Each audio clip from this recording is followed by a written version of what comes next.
Praise the lord అండి. Good morning.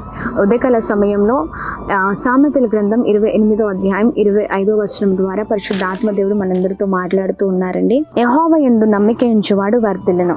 Yes, అవునండి. దేవుని యందు నమ్మిక ఉంచువారు వర్ధిలింపబడతారు. ప్రభు యందు నమ్మకంగా ఉన్నారా? ప్రభు యందు నమ్మిక ఉంచారా? ఖచ్చితంగా నా ప్రభు ఈ కార్యాన్ని చేస్తారు, ఈ కార్యాన్ని జరిగిస్తారు.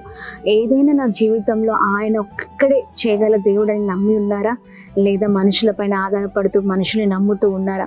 మనుషుల్ని నమ్మితే ఇప్పటికే ఎన్నో నష్టాలను మనం చూసాం, ఎన్నో భయంకరమైన పరిస్థితులు మనం చూసాం. మనుషుల్ని ఆశ్రయించడం కంటే దేవుని ఆశ్రయించడం ఎంతో మేలండి. మన జీవితంలో మనుషుల వల్ల ఏది జరగదు, కానీ ప్రభు వల్ల సమస్తము సాధ్యము. అన్ని విషయాల్లో నీకు మంచి చేయడానికి, నీకు మేలు చేయడానికి, నేను ఉన్నతమైన స్థితిలో నడిపించడానికి, నేను గొప్ప చేయడానికి ప్రభు నీకు తోడై ఉన్న దేవుడే ఉన్నారు. ఆయన పైన ఆధారపడదాం, ఆయన నమ్ముకుందాం.